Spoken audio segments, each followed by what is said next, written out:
6 लाख रुपए ये प्राइस था बादशाह के मुंबई शो की एक टिकट का। अगर बादशाह पंजाब इंजीनियरिंग कॉलेज से पास आउट होकर रैपर नहीं बनते तो शायद ही उनके पूरे साल का पैकेज होता। पर आज आदित्य प्रतीक सिंह सिसोदिया एक बादशाह ने 500 करोड़ से भी ज्यादा का बिजनेस एम्पायर खड़ा कर दिया है। उनकी शो की टिकटें तो लाखों में बिकती है, बट इंडिया का रिचेस्ट रैपर होने के लिए इतना काफी नहीं है। एक कमाल के रैपर होने के साथ साथ बादशाह एक सुपर स्मार्ट बिजनेसमैन भी है। मुझे कुछ नहीं पता कैसे हो रहा है, मेरे पास पैसा आ रहा है, मैं खुश। मैं एक टाइम पर बादशाह माफिया मुंडीर में हनी सिंह के जूनियर थे।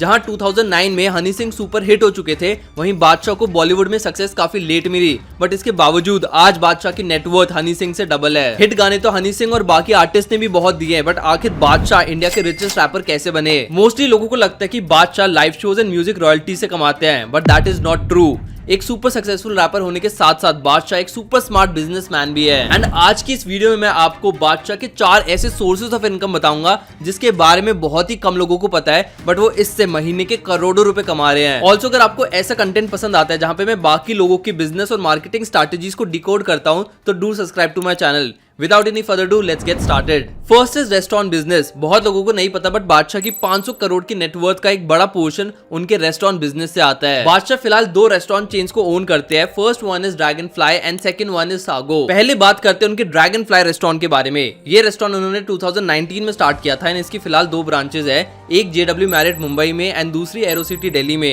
एंड ये दोनों की दोनों ब्रांचेस बहुत ही अच्छा कर रही हैं। जैसे बादशाह की इमेज है लार्जर देन लाइफ की, उसी इमेज को देखते हुए इन रेस्टोरेंट्स की भी थीम रखी गई है। यहाँ पर आपको एकदम प्रीमियम एम्बियंस मिलेगा। बहुत सारे सेलिब्रिटीज इस क्लब में परफॉर्म करते हैं एंड बहुत सारे एस्पायरिंग सेलिब्रिटीज परफॉर्म करना चाहते हैं। एंड उसके साथ साथ इसके फूड का प्राइस भी काफी प्रीमियम है। आपने अगर 2-3 आइटम भी मंगा लिए तो आपका बिल आराम से 3000 से लेकर 5000 रुपए पर पर्सन आ जाएगा। ऊपर से सबसे ज्यादा इंटरेस्टिंग बात यह है कि जब भी कोई सेलिब्रिटी बादशाह के क्लब में परफॉर्म करता है तो उसके रेवेन्यू का कुछ परसेंटेज बादशाह को भी जाता है। तुम्हारे फेवरेट आर्टिस्ट मुझे पैसा कमा के देते हैं, जब वो ड्रैगन फ्लाई में परफॉर्म कर रहे हैं, पैसा मेरे पास।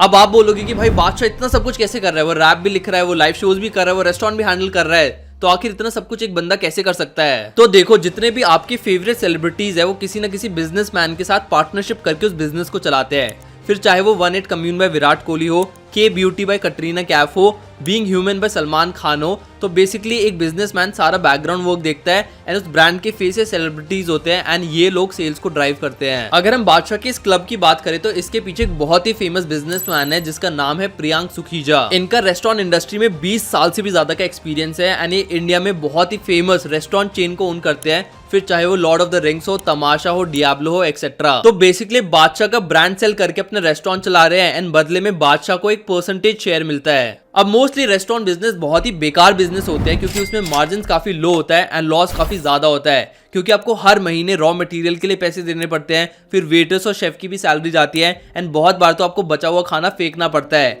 बट फिर भी ड्रैगन फ्लाई एक्सपीरियंस जो ये क्लब है, इसके प्रॉफिट्स काफी ज्यादा है एंड इसका बिजनेस मॉडल भी काफी यूनिक है। ड्रैगन फ्लाई एक्सपीरियंस क्लब अगर प्रॉफिटेबल है तो उसके पीछे सिर्फ एक ही रीजन है एंड वो रीजन है बादशाह खुद। अब क्योंकि बादशाह इतना बड़ा ब्रांड है तो आराम से 100 रुपए की चीज भी 1000 रुपए में बेच सकते हैं। इनफैक्ट मोस्टली जो ये लग्जरी ब्रांड्स होते हैं वो भी इतना ज्यादा प्रॉफिट इसलिए कर पा रहे होते हैं क्योंकि अपनी सस्ती चीजों को अपनी स्टोरी एंड अपने ब्रांड के थ्रू महंगे में बेच पाते हैं। एक बार आप इस शूज को देखो।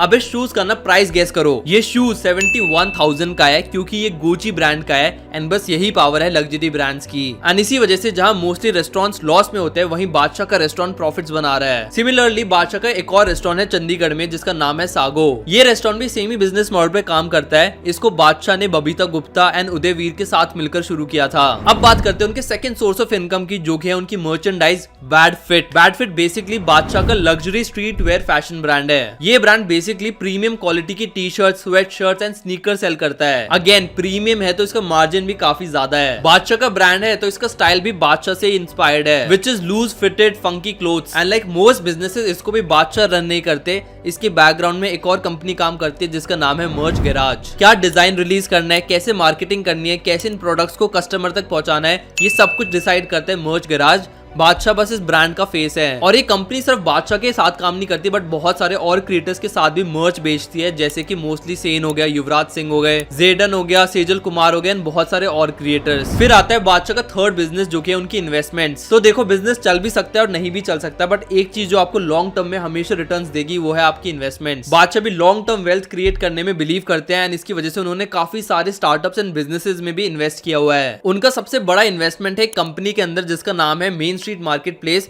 ये बेसिकली स्नीकर्स को रीसेल करती है इंडिया में, और इस इन्वेस्टमेंट के पीछे सबसे बड़ा रीजन यही है कि बादशाह खुद एक स्नीकर हेड है। इनफैक्ट उनके पास 1000 से भी ज्यादा स्नीकर्स है। बादशाह को खुद स्नीकर्स में काफी ज्यादा इंटरेस्ट है एंड इसी वजह से उन्होंने मेन स्ट्रीट मार्केट प्लेस जैसी कंपनी में इन्वेस्ट किया हुआ है। आपके 500 स्नीकर्स का कलेक्शन है। कितने हैं? नहीं ज्यादा है, 500 कम बोल कितने? रहे हो। 1000 एक होंगे जूते मेरे पास, 1000 जूते उससे ज्यादा होंगे। मेरे पास एक महंगा 22 लाख रुपए का एक जूता है मेरे पास। हाँ।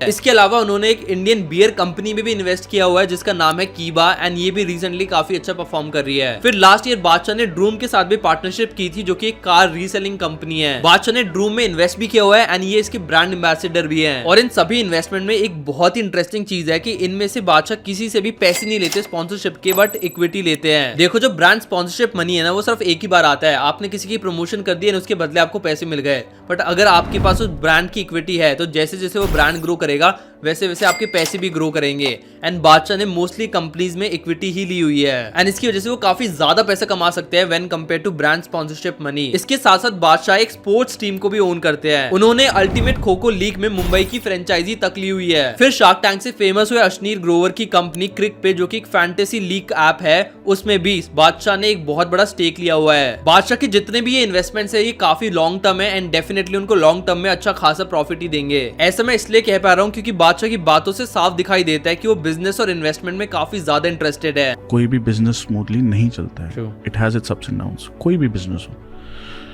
तो आप बंदे पे पैसा लगाते हो। Beauty is this is common sense. But we don't think about it. आप We think ज्यादा yes, सोचने लग जाते हो। बादशाह को पता है कि बिजनेस तो ऊपर नीचे होता रहेगा बट अगर फाउंडर स्ट्रांग है तो डेफिनेटली उनको लॉन्ग टर्म में अच्छी खासी सक्सेस मिलेगी। साथ ही उनके मुंबई एंड चंडीगढ़ में करोड़ों के फ्लैट है जिससे हर महीने लाखों की रेंटल इनकम आती है। अब बात करते हैं उनके फोर्थ बिजनेस के बारे में जो कि है TV shows and brand deals. बादशाह MTV हसल और इंडिया गॉट टैलेंट के जज रह चुके हैं। मोस्टली टीवी रियलिटी शोज के जजेस एक सीजन के आराम से 2 से 3 करोड़ रुपए ले लेते हैं एंड बादशाह मल्टीपल सीजन के जज रह चुके हैं तो डेफिनेटली उन्होंने साल के करोड़ों रुपए कमाए होंगे इन टीवी शोज के थ्रू। इसके अलावा बादशाह ने काफी सारे ब्रांड्स के साथ ब्रांड डील भी साइन की हुई है, फिर चाहे वो पेप्सी हो, क्रेड हो, अमेज़न हो या फिर और भी बहुत सारे ब्रांड्स हैं। एक ब्रांड एंडोर्समेंट का बादशाह आराम से 2 करोड़ रुपए ले लेते हैं एंड अपने इंस्टाग्राम पर स्टोरी या फिर पोस्ट डालने के आराम से 25 से 30 लाख रुपए। इन 4 हिडन सोर्सेज ऑफ इनकम की वजह से आज बादशाह की जो नेटवर्थ है वो 500 करोड़ से भी ज्यादा है। बट हम लोग बादशाह से ये 3 चीज सीख सकते हैं बिजनेस के बारे में। Number 1 is learning from setbacks. बादशाह ने जितनी सक्सेस अपने करियर में देखी है उतने ही फेलियर्स भी देखे हैं। बहुत पैसे वेस्ट किए, मैंने फिल्में प्रोड्यूस करी हैं, मैंने बहुत फेलियर्स देखे हैं। Top 2 failures बताओ जहाँ पे सबसे ज्यादा पैसे उड़ाए। TV channel. टीवी चैनल क्या था वो? It was a channel called आहो। आहो। हाँ, तो स्टूपिड बिकॉज मैंने टीवी म्यूजिक चैनल उस टाइम खोला जब टीवी जा रहा है। टीवी ऑब्सोलीट हो रहा है। ये था उनका म्यूजिक चैनल जो कि बिल्कुल भी नहीं चला। It was a complete failure and इसमें बादशाह ने अपने 9 से 10 करोड़ रुपए गवाए थे। इस बीच उनको कुछ मूवीज भी ऑफर हुई थी जैसे ये खानदानी शफा खाना और सुखी जो कि कंप्लीटली फ्लॉप मूवीज थी बॉक्स ऑफिस पर एंड बादशाह की एक्टिंग को भी सोशल मीडिया पर काफी लोगों ने ट्रोल किया। इसके बाद उन्होंने एक पंजाबी मूवी भी प्रोड्यूस की थी जो कि कंप्लीटली फ्लॉप थी एंड इसमें भी उनके काफी सारे पैसे डूब गए थे। देखो एक आर्टिस्ट के करियर में अप एंड डाउन तो आते रहते हैं बट बादशाह को पता है कि अगर उनको कांस्टेंट सोर्स ऑफ इनकम चाहिए तो उनको बिजनेसेस को अच्छे से समझना पड़ेगा और इसके बाद उन्होंने एग्जैक्टली वही किया एंड इसकी वजह से उनको एक लॉन्ग टर्म में अच्छी खासी सक्सेस भी मिली। अब बात करते हैं सेकंड पॉइंट की जो कि है डाइवर्सिफिकेशन ऑफ पोर्टफोलियो। एक बिजनेस में सक्सेसफुल होने के बाद ज्यादातर लोग कहीं और पैसे लगाते ही नहीं है या फिर उसी इंडस्ट्री में पैसे लगाते रहते हैं एंड इसकी वजह से उनका इन्वेस्टमेंट पोर्टफोलियो बिल्कुल भी डाइवर्स नहीं हो पाता और अगर उस एक इंडस्ट्री का डाउनफॉल आता है तो उनके पूरे पोर्टफोलियो की वाट लग जाती है। बट बादशाह काफी ज्यादा स्मार्ट है, उन्होंने डिफरेंट इंडस्ट्रीज में इन्वेस्टमेंट की हुई है। उनकी रेस्टोरेंट चेन भी है, उनकी बियर कंपनी भी है, स्पोर्ट्स टीम भी है और रियल एस्टेट में भी बिजनेसेस हैं। तो अगर एक इंडस्ट्री डूबी तो डेफिनेटली दूसरी इंडस्ट्री तो चलेगी। अगर उनके रेस्टोरेंट्स डूबे तो उनका रियल एस्टेट का बिजनेस चल जाएगा या फिर उनकी स्पोर्ट्स टीम चल जाएगी। राइट। तो उन्होंने अपना पोर्टफोलियो काफी डाइवर्स किया हुआ है, और क्योंकि उनका पोर्टफोलियो इतना ज्यादा डाइवर्स है, इसकी वजह से उनको लास्ट फ्यू इयर्स में डेफिनेटली बहुत अच्छे रिटर्न्स मिले हैं। अब बात करते हैं थर्ड पॉइंट की, जो कि मेरे को पर्सनली बहुत ज्यादा पसंद है उनके बारे में, एंड वो है उनका लर्निंग एटीट्यूड। रिसेंटली बादशाह निखिल कामत के पॉडकास्ट पर गए थे एंड उनके क्वेश्चन सुनकर भाई मैं शॉक हो गया। इस बंदे को म्यूजिक से ज्यादा बिजनेस में क्यूरियोसिटी है। If I were to ask you to invest, let's say, 2.5-3 crore रुपए blindly on a business. How much? 2.5-3 crore blindly on a business, which will fetch you a profit, a definite profit in the next 3 years. What would it be? बादशाह is always learning something, and उनको पता था कि उनको ये opportunity वापस नहीं मिलेगी जब वो निखिल कामत जैसे बड़े बिजनेसमैन के साथ आमने सामने बैठकर पॉडकास्ट कर रहे हैं। एंड डेफिनेटली उन्हें इस अपॉर्चुनिटी का काफी ज्यादा फायदा उठाया। जहां मोस्टली सिंगर सिर्फ अपने म्यूजिक पर फोकस करते हैं, वहीं बादशाह ने म्यूजिक के साथ साथ अपने बिजनेस पर भी काफी फोकस किया हुआ है, क्योंकि उनको पता है उनकी फेम का डाउनफॉल आ सकता है बट पैसों का नहीं। एंड इस वीडियो को मैं इस क्लिप के साथ एंड करना चाहूंगा। कह रहा मैं रैपर हूँ, कह रहा तेरे को पता है कल को मेरी माँ बीमार हो जाती है, कह रहा मैं हॉस्पिटल लेके भागता हूँ, कह रहा मैं वहां जाके ये बोलूंगा मेरा रैप सुन लो और मेरी माँ को ठीक कर दो, कह रहा उसके लिए पैसा लगता है। Okay guys, so that's it for the video. अगर आपको वीडियो अच्छी लगी तो लाइक करना मत भूलना। अगर आपको ऐसे कंटेंट पसंद आता है जिसमें मैं बाकी लोगों की बिजनेस और मार्केटिंग स्ट्रैटेजीज को डिकोड करता हूं, तो definitely subscribe to my channel. I will see you in the next video. Okay, thank you, bye.